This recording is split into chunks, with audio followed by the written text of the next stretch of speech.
Я абсолютно убежден, что Россия никогда не поступится ни интересами абхазов, потому что очень давно все-таки абхазский народ получил гарантии своей безопасности, своего суверенитета от лица русского народа, россиян. И для России, это в том числе еще и безопасность Сочи, безопасность своего Конечно же. южного региона.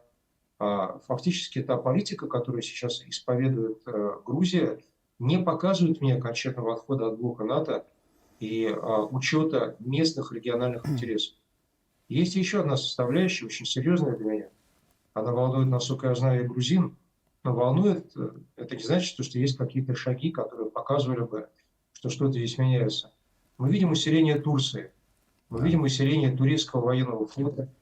Мы знаем, что турецкий военный флот на сегодня на 20 с лишним тысяч тонн превосходит по тоннажу российский военный флот в районе Черного моря. Мгм.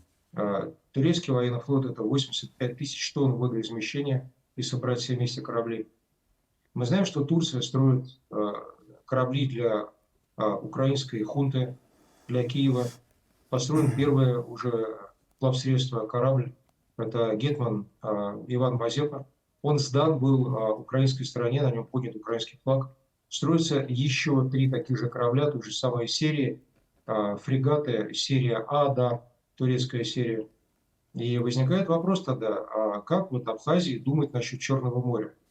Мгм. Если верить на сегодня политике Грузии, то в Грузии сейчас суда, которые осуществляют рейсы между Турцией и Грузией, имеют единые каботажные номера. То есть такое впечатление, что они не покидают турецкой акватории, хотя, в принципе, они переходят на территорию другой страны, Грузии, другого морского пространства.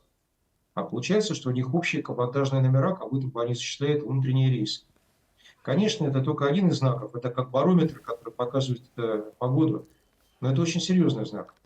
Поэтому мне кажется, что окончательного регулирования конфликта до решения общего по России с Североатлантическим альянсом всех вопросов Мгм. я пока не наблюдаю и в ближайшие годы наблюдать не буду.